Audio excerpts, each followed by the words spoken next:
Hey everyone, welcome back to this video. Guys, पिछले video में हम लोगों ने जो कुछ भी अभी तक सीरीज़ में देखते आए हैं, जैसे रिएक्ट जेएस का सीरीज़ कंप्लीट किया है, एंगुलर का किया है, और अभी जो चल रहा है फुल स्टैक डेवलपमेंट का प्रोग्राम चल रहा है। तो अब है कि बहुत सारे बिगनर्स के पास जो दिक्कत आती है कि कौन सा फ्रेमवर्क चूज़ करें। आज के टाइम में मार्केट में क्या है कि नहीं, बहुत सारे फ्रेमवर्क चल रहे हैं, जैसे कि रिएक्ट जेएस चल रहा है, एंगुलर चल रहा है, व्यू जेएस चल रहा है, नेक्स्ट जेएस चल रहा है। और जो दो मेन पॉपुलर फ्रेमवर्क चल रहा है, जो दोनों तगड़े टेक जाइंट है आज के टाइम में मार्केट में, जैसे कि एंगुलर जो है गूगल का प्रोडक्ट है, गूगल का फ्रेमवर्क है, और रिएक्ट जेएस जो है वो है फेसबुक का, मेटा का। और दोनों ही अपने अपने फ्रेमवर्क है मार्केट में, दोनों ही बहुत पावरफुल है। अगर बात करें मतलब कि कितना टाइम पुराना है एंगुलर और रिएक्ट जेएस, तो एंगुलर थोड़ा पुराना है और रिएक्ट जेएस थोड़ा उससे बाद में आया था। लेकिन है क्या कि दोनों ही जावास्क्रिप्ट पर चलता है, जो कोर आर्किटेक्चर जावास्क्रिप्ट का ही है। बट एंगुलर में क्या है कि जब आप एंगुलर पढ़ने जाते हो, यानी कि एंगुलर जब सीखने की बात आती है, तो उस टाइम एक तीसरा लैंग्वेज आपको सुनने को मिलता होगा, दैट इज़ द टाइपस्क्रिप्ट। तो बहुत सारे जो बिगनर स्टूडेंट्स होते हैं या जो सीखना चाहते हैं, टाइपस्क्रिप्ट सुन के ही उनको तो लगता है कि टाइपस्क्रिप्ट क्या है, पता नहीं क्या सीखना पड़ेगा, और नाम से ही अजीब सा लगता है टाइपस्क्रिप्ट। जावास्क्रिप्ट तो ठीक था, जावास्क्रिप्ट तो काफ़ी फेमिलियर था, कुछ लोग तो जानते भी हैं कि जावास्क्रिप्ट के बारे में पढ़ा भी होगा, तो उनको ईजी लगता है जावास्क्रिप्ट पढ़ना और समझना। और जब एंगुलर को समझते हैं तो उसमें टाइपस्क्रिप्ट इंक्लूड है, तो फिर वो कंफ्यूज हो जाते हैं कि रिएक्ट पढ़ा जाए या एंगुलर पढ़ा जाए, and which will be better, कौन सा बेटर होगा उनके फ्यूचर के लिए, करियर के लिए, ग्रोथ के लिए। तो उसमें चूज़ करने के लिए क्या है कि दोनों ही बेटर है, दोनों ही बेस्ट है। और रहा टाइपस्क्रिप्ट की बात, तो एंगुलर में ऐसा कुछ नहीं है कि अगर आपको टाइपस्क्रिप्ट नहीं आती तो एंगुलर आप नहीं सीख सकते हो।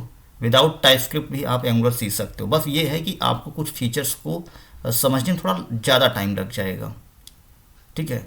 और जिस कोर कॉन्सेप्ट के साथ एंगुलर वर्क करता है टाइपस्क्रिप्ट में, वो थोड़े से जो फंक्शनैलिटीज़ है या फीचर्स है, वो थोड़ा आप मिसिंग हो जाएंगे वहाँ पर, बस इतना सा ही है। बाकी आप सीख सकते हो एंगुलर, और एंगुलर को सीखते सीखते आप टाइपस्क्रिप्ट भी सीख सकते हो। और टाइपस्क्रिप्ट जो है वो जावास्क्रिप्ट का सुपर सेट है। सुपर सेट कहने का मतलब, जावास्क्रिप्ट जब आप पढ़ोगे, बहुत जब आपने पढ़ा होगा या आपको पता होगा, तो जावास्क्रिप्ट में क्या है कि ना कि जब भी जावास्क्रिप्ट का वेरिएबल हम लोग डिक्लेयर करते हैं तो वहाँ पर टाइप मिसिंग होता है। यानी कि अगर आपने कोई वेरिएबल डिक्लेयर किया जावास्क्रिप्ट में, तो उसका टाइप देने की ज़रूरत नहीं पड़ती थी। जो भी वैल्यू उसके अंदर पुट करोगे वो उसका टाइप ले लेता था, या ले लेता है अभी भी, ठीक है, ऐसा कुछ नहीं कभी नहीं लेता, अभी भी ले लेता है टाइप। तो ये कुछ सब कुछ प्रॉब्लम है। जैसे कि आपने एक वेरिएबल डिक्लेयर किया नंबर ए, बट उसके अंदर आप चाहो तो एज अ स्ट्रिंग पास कर सकते हो। तो जब स्ट्रिंग पास करोगे तो एरर नहीं जनरेट करेगा। ऐसा नहीं कि ये नंबर टाइप का है या ये टाइप का है, कुछ नहीं करेगा। बूलियन किया है, वो स्ट्रिंग रख लेगा अपने अंदर, कुछ भी कंटेन कर सकता है, इस तरह का था। तो वो थोड़ा सा प्रॉब्लम था उसके लिए कि पहले हमने वेरिएबल डिक्लेयर किया था स्ट्रिंग, और बाद में पता चला कि कोडिंग करते करते नीचे हमने उसके अंदर कुछ अलग ही वैल्यू टाइप का फाइंड कर दिया है। प्रोग्राम में रन टाइम में एरर आता था, पकड़ में नहीं आता था, ये सब प्रॉब्लम था। तो आया टाइपस्क्रिप्ट। अब टाइपस्क्रिप्ट में क्या है कि एक एक वेरिएबल जब भी आप डिक्लेयर करोगे तो उसका टाइप देना कंपलसरी हो जाता है, बस इतना सा ही अंतर है। और जो भी आप वेरिएबल डिक्लेयर करोगे, टाइपस्क्रिप्ट जब यूज़ करोगे, तो हर चीज़ का एक एक टाइप देना इंपॉर्टेंट हो जाता है वहाँ पर।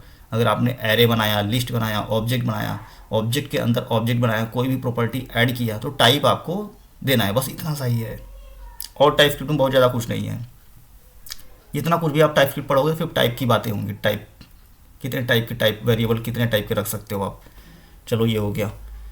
अब बेहतर कौन है पढ़ने के लिए? अगर आप जावास्क्रिप्ट में आपके पास मास्टरी है, तो बेहतर है कि आप रिएक्ट जेएस पढ़ो। रीज़न है उसके पीछे, मार्केट में बज़ भी है, सैलरी भी ठीक ठाक मिल रहा है मार्केट में, इंटरव्यू के चांसेस भी ज़्यादा हैं एंगुलर की अपेक्षा रिएक्ट में, ठीक है। तो ये सारे इसके प्लस पॉइंट हैं। अब एक एक करके हम लोग बात करते हैं, ठीक है। तो एक एक करके हम लोग बात करते हैं यहाँ पर। अब एडवांटेजेस और डिसएडवांटेजेस यहाँ पर दिया हुआ है कि अब यूआई के पॉइंट ऑफ व्यू से अगर हम लोग बात करें, focus on the UI, advantages जो कुछ दिया हुआ है यहाँ पर, यूज़र इंटरफेस और रैपिड प्रोटोटाइपिंग अगर आप यूज़ करो, तो ये सब है रिएक्ट के फीचर्स। मतलब जल्दी जल्दी आप बना सकते हो, डेवलपमेंट फास्ट होता है एज़ कम्पेयर टू एंगुलर, क्योंकि एंगुलर क्या है ना, पूरा पूरा अपने आप में एक इको सिस्टम बनाया हुआ है। और ओपिनिएटेड है कि ऐसे ही काम करना है, उसके अपने रास्ते अपने तरीके हैं काम करने के। लेकिन जब रिएक्ट यूज़ करो तो आप फ्री हो, आपके पास कोई बाउंडेशन नहीं है अंदर रिएक्ट के फ्रेमवर्क में काम करने के लिए, आप फ्री रहते हो, ठीक है। आप अपना तरीका डेवलप कर सकते हो काम करने का। बट एंगुलर में ऐसा नहीं है। एंगुलर का अपना एक आर्किटेक्चर है, फ्रेमवर्क है, उसके अंदर ही काम करना है। तो जब बात आती है कि रिएक्ट फ्रेमवर्क है या लाइब्रेरी, तो रिएक्ट एक लाइब्रेरी आप कह सकते हो, रिएक्ट एक कोर लाइब्रेरी है। बट एंगुलर अपना एक पूरा का पूरा फ्रेमवर्क है, पूरा इकोसिस्टम है उसका काम करने का, थोड़ा स्ट्रक्चर्ड वे में है कि इसी तरह से काम करना, यही तरीका आपको फॉलो करना है, ठीक है। ये सब कुछ देखना पड़ता है। तो उस तरीके में क्या होता है कि आपको उसी पाथ पर चलना होता है। आप कोई शॉर्टकट जल्दी नहीं ले सकते उसमें, एंगुलर में। रिएक्ट में आप ले सकते हो। हाईली कस्टमाइजेबल है रिएक्ट, बिगनर फ्रेंडली है। अगर आपके पास हल्का फुल्का नॉलेज है जावास्क्रिप्ट का तो रिएक्ट इजी से समझ सकते हो। जो डोम होता है, वर्चुअल डोम है रिएक्ट के पास अपना एक वर्चुअल डोम है, वो उसमें फास्ट रेंडरिंग करता है, परफॉर्मेंस थोड़ा फास्ट है एज कम्पेयर टू एंगुलर। अब डिसएडवांटेजेस की अगर बात करें तो यहाँ पर क्या होता है कि जब भी आप यूज़ करते हो स्टेट मैनेज करने के लिए या फिर नेविगेशन के लिए, एक पेज से दूसरे पेज में जाने के लिए, तो यहाँ पर अपना इसकी लाइब्रेरी नहीं है रिएक्ट के पास। मतलब रिएक्ट की लाइब्रेरी है बट वो एक्सटर्नल इंस्टॉल करनी पड़ती है, एडिशनल आपको ऐड करना पड़ेगा जब प्रोजेक्ट बनाओगे। एंगुलर में ऐसा नहीं है, एंगुलर के पास अपना इनबिल्ट लाइब्रेरी है राउटिंग नेविगेशन के लिए, ठीक है। Complexity increase the application grows and require. जब एप्लीकेशन आपका बहुत बड़ा होता चला जाता है रिएक्ट में, एक बड़े इंटरप्राइज लेवल के एप्लीकेशन बनाना हो, एडमिन पैनल बनाना हो, काफ़ी मतलब CRM टाइप का कह लो, तो थोड़ा सा कॉम्प्लिकेटेड होने लगता है वहाँ पर जाकर के। ये सब डिसएडवांटेज है रिएक्ट के। एंगुलर में क्या है, फिर वहाँ पर आपको बेनिफिट्स हो, क्योंकि उसके अपने बने बनाए फ्रेमवर्क हैं और फॉर्म्स मॉड्यूल है, HTTP मॉड्यूल है, सर्विसेज हैं और स्टेट मैनेजमेंट के लिए उस काफ़ी कुछ है। और रिएक्टिव प्रोग्रामिंग आप वहाँ पर कर सकते हो, करने को यहाँ भी कर सकते हो, लेकिन वो थोड़ा ज़्यादा सही हो जाता है अगर आपको एडमिन पैनल वगैरह बनाना है तो। ये तो हम लोगों ने बात कर लिया। और फीचर्स की अगर बात करें एंगुलर में, तो एंगुलर जो एडवांटेजेस प्रोवाइड कर रहा है यहाँ पर, जैसा कि routing, state management, dependency injection, ये सब कुछ वहाँ पर फीचर्स आपको मिल जा रहा है, ठीक है। और प्रॉम्प्ट कंसिस्टेंट डेवलपमेंट, यानी कि डेवलपमेंट का एक वेल डिफाइंड स्ट्रक्चर, जो कि हमने बात की है कि उसका अपना एक तरीका है, स्ट्रक्चर है काम करने का। तो इस तरह से आप वहाँ पर इजी वे में काम कर सकते हो। वहाँ पर डेटा बाइंडिंग को लेकर के बहुत ही काफ़ी अच्छा तरीका दिया हुआ एंगुलर में। डेटा बाइंडिंग 1 वे 2 वे, ठीक है, कर सकते हो डेटा बाइंडिंग। बट रिएक्ट में थोड़ा सा मिसिंग है कि चाइल्ड टू पेरेंट कम्युनिकेशन करने में थोड़ी सी दिक्कत आती है। पेरेंट टू चाइल्ड तो हो जाती है, बट चाइल्ड टू पेरेंट करने में थोड़ी सी वहाँ पे प्रॉब्लम हमें समझ में आती है। यानी कि रिएक्ट में क्या है कि 1 वे कम्युनिकेशन है, यानी कि आपको parent to child data transfer कर सकते हो। और दोनों ही कंपोनेंट बेस्ड है, ऐसा कुछ नहीं है, दोनों ही कंपोनेंट बेस्ड है, रियूजेबल कंपोनेंट दोनों बना सकते हो आप। बस अंतर ये कि एक में क्लास बेस्ड है, एक फंक्शन क्लास बेस्ड है। एंगुलर में क्या है कि क्लास बेस्ड कंपोनेंट डेवलप होते हैं। अब रिएक्ट में क्या है कि क्लास बेस्ड फंक्शनल कंपोनेंट हैं, क्लास बेस्ड फंक्शनल कंपोनेंट हैं।